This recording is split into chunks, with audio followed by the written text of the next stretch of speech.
Pearl Harbor, December 7, 1941. Japanese aircraft destroy 8 battleships. They kill 2,400 Americans and cripple the Pacific Fleet. In Tokyo, military leaders celebrate. They've neutralized America's Navy. They've bought themselves time. In their eyes, the war is winnable now, but there's a shadow over the celebration. 3 aircraft carriers weren't at Pearl Harbor that day.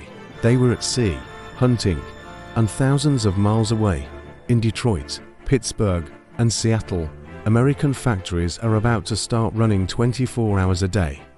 Women, immigrants, and retirees will soon build more planes in the next 4 years than Japan had built in its entire history. Japan's military leaders think they've won the opening battle. They have no idea what's coming. Before we dive in, pause for a second and make a prediction. Could Japan have ever won the Pacific War? Or was December 7, 1941, the moment they sealed their fate? Keep that answer in your head.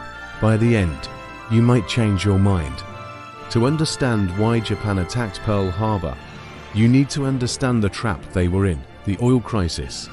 By 1941, Japan had been fighting in China for 4 years. The war was a meat grinder, hundreds of thousands of casualties with no end in sight. And most importantly, Japan was running out of oil. 80% of Japan's oil came from imports, most of it from the United States. In July 1941, after Japan occupied French Indochina, President Franklin Roosevelt froze Japanese assets. Britain and the Dutch government in exile followed suit. The result was a total oil embargo. Japan's military had enough oil reserves for maybe 18 months of operations. After that, the Imperial Japanese Navy would be immobilized. Docked in ports, useless. The choice was stark. They could withdraw from China, negotiate with the US, and watch the military government collapse in humiliation. Or they could go all in. They could seize the oil fields of the Dutch East Indies and secure the resources needed to continue the war. But there was a catch. If Japan invaded the Dutch East Indies, the United States would intervene. American forces in the Philippines sat right across Japan's supply lines. The US Pacific Fleet at Pearl Harbor could strike Japanese convoys at will.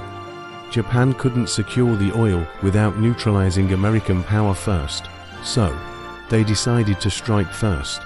Admiral Yamamoto, commander of Japan's combined fleet, knew the US better than almost anyone in Tokyo.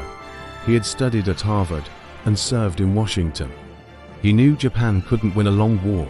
In 1940, he told his Prime Minister, "If we're ordered to fight, I can guarantee to put up a tough fight for the first 6 months.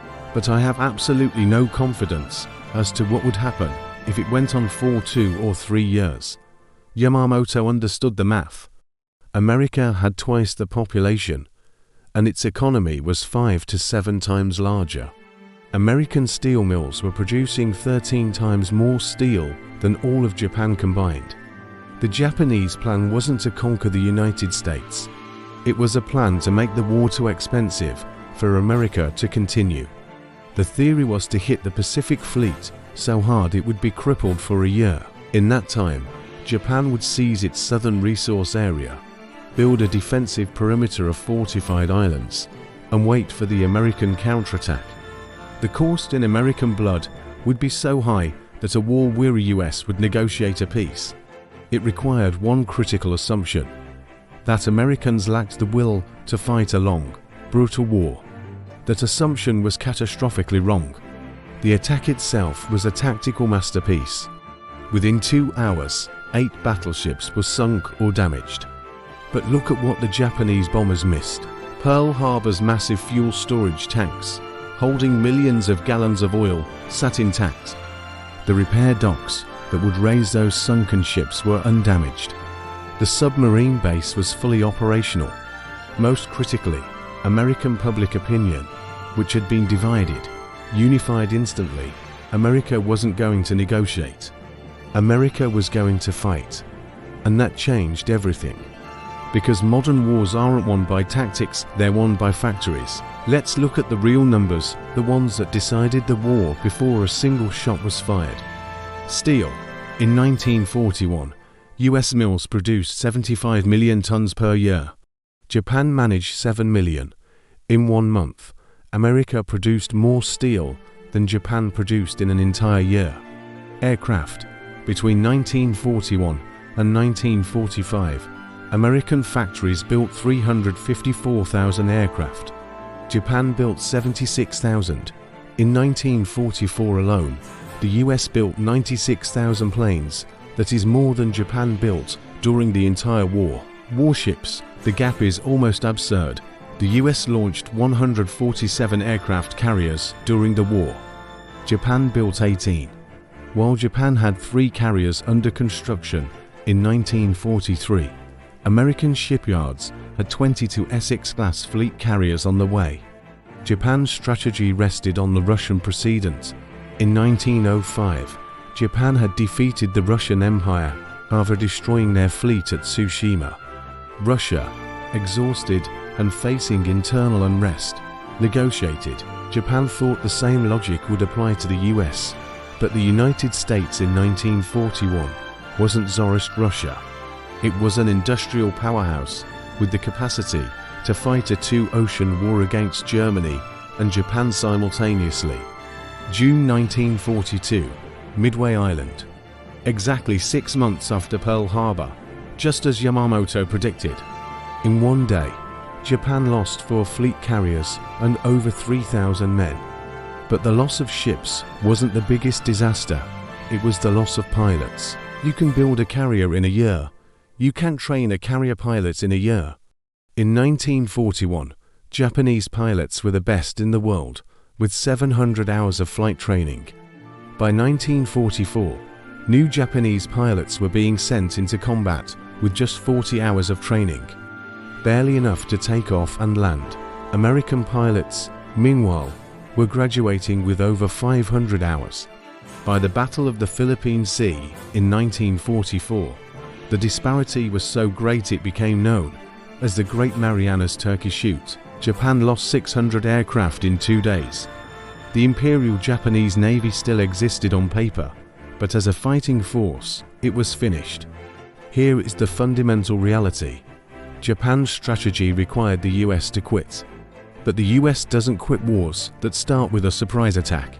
Even if Japan had won at Midway, even if they had sunk every American carrier, it wouldn't have mattered. American shipyards would have simply replaced them, and the relentless counteroffensive would have kept coming.